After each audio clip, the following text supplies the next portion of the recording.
Baik, kita akan lanjutkan kembali ke Pak Fahri dulu. Pak Fahri, ini kalau kita mengenai masalah prediksi begitu ya Pak Fahri. Mungkin kondisi saat ini apakah masih ada wilayah-wilayah di luar Jakarta ataupun Jabodetabek yang mengalami kekeringan Pak Fahri? Ya, kalau bicara kekeringan saat ini ya, ketika di Jawa kita mengalami banjir. Nah, justru di Sumatera bagian timur, mulai dari Aceh bagian timur, Sumatera Utara bagian timur, Riau, saat ini sudah mulai musim kemarau. Karena memang di daerah-daerah tersebut pola musimnya dalam setahun mereka di sana itu 2 kali musim hujan. Nah, yang perlu kita waspadai nanti ketika musim kemarau juga sekitar bulan Juni, Juli, Agustus, September itu ya karhutla ya yang perlu kita waspadai. Baik, apakah sudah terlihat titik-titik api di sana Pak? Sudah ada, cuma memang nggak banyak karena juga masih ada hujannya di sana. Walaupun sudah sedang musim kemarau tapi masih ada hujan. Baik, Pak Fahri, kira-kira bisa kemana kalau masyarakat ingin mengetahui kondisi dari seputar BMKG? Ada website kah? Iya, jadi untuk informasi cuaca, iklim, dan kegempaan, masyarakat bisa mengakses informasi ke BMKG melalui websitenya BMKG, www.bmkg.go.id, atau follow akun-akun sosmednya BMKG ya, di info BMKG. Ada Twitter, Instagram, Facebook, ya, YouTube juga ada, kita ada siaran cuaca setiap hari. Dan juga masyarakat bisa mengunduh aplikasi ya, di iOS dan Play Store, ada namanya Info BMKG. Itu ada. Baik, terakhir Pak Fahri, harap pesan Anda bagi warga sekitar mungkin untuk wilayah Jabodetabek dalam kondisi yang seperti saat ini, apalagi sekarang ada siklon tropis ini. Ya, jadi kami menghimbau kepada masyarakat agar terus mewaspadai kondisi cuaca yang bisa memberikan dampak terhadap bencana hidrometeorologi seperti banjir bandang, longsor gitu ya.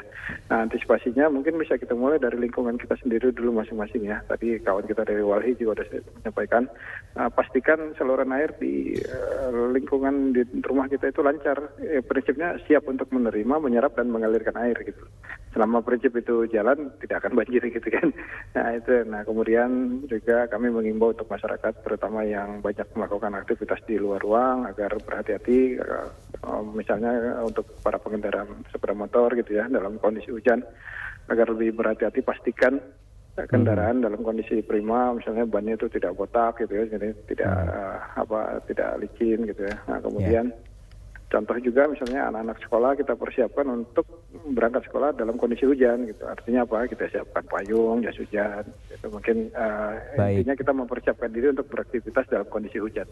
Baik, terima kasih Pak Fahri Rajab, Kepala Pusat Meteorologi Publik BMKG.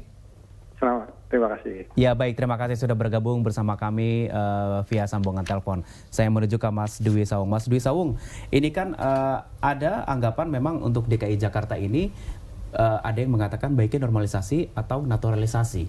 Dari pihak Walhi sendiri yang sebaiknya seperti apa? Kalau kita nggak ini ya, sebenarnya bukan normalisasi atau naturalisasi gitu ya, tapi ya membalikan fungsi sungai itu gitu ya.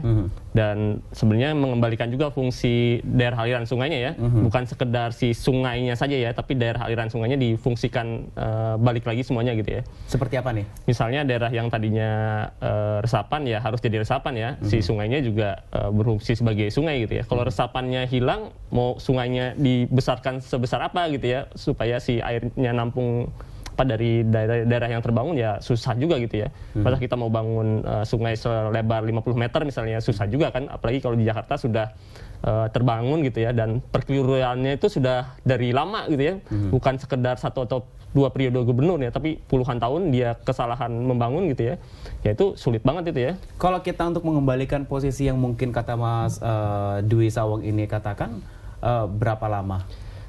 Bisa 10 atau 20 tahun, lama juga ya, dan harus konsisten, misalnya ditata di sebelah mana, ini diatur di sebelah mana, nanti kalau, dan sebenarnya harus juga menerima banjir gitu ya.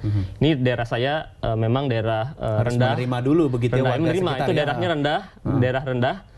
Pasti kebanjiran, kalau hujannya sangat ekstrim ya udah terima itu daerah itu banjir, karena di rekayasa seperti apapun itu pasti akan kebanjiran. Yang perlu disiapkan adalah gimana kalau banjir, ataupun merekayasa si pemukimannya tahan banjir istilahnya gitu ya. Dan itu sebenarnya di Indonesia itu sudah lama menerapkan seperti itu ya, di rumah-rumah di utara Pulau Jawa, kemudian juga ada rumah-rumah di bagian timur Sumatera ataupun di Kalimantan, mereka tuh bikin rumahnya tinggi karena mereka tahu daerah mereka itu pasti banjir gitu ya, puluhan tahun, ratusan tahun banjir. Jadi mereka bikin rumahnya tinggi. Jadi ketika saat periode tertentu hujannya sangat lebat, mereka tidak kebanjiran dan udah siap perahu gitu ya. Terakhir, himbauan Anda untuk masyarakat untuk menjaga lingkungan, Mas. Ya itu memang ini ya, sampah juga jadi problem besar ya untuk Jakarta.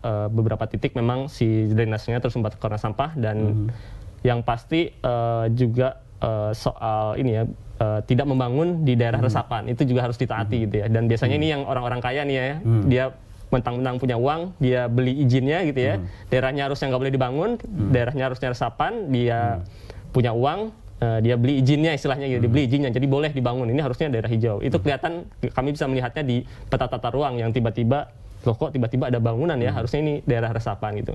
Itu juga harus dijaga oleh masyarakat, jangan sampai daerah resapan itu berubah jadi komersil ataupun pemukiman ataupun apapun. Karena itu udah hukum alam ya, pasti nanti yang tadinya meresap ke sana itu mengalir ke tempat lain. Dan kebetulan kalau masyarakat kampungnya sebelahnya gitu ya, pasti ngalir ke kampung sebelah gitu ya, dari tempat yang dibangun tersebut. Baik, terima kasih Mas Dwi Sawung, Manajer Kampanye Energi dan Perkotaan Walhi. Kemudian juga tadi ada Mas Fahri Rajab, Kepala Pusat Meteorologi Publik BMKG yang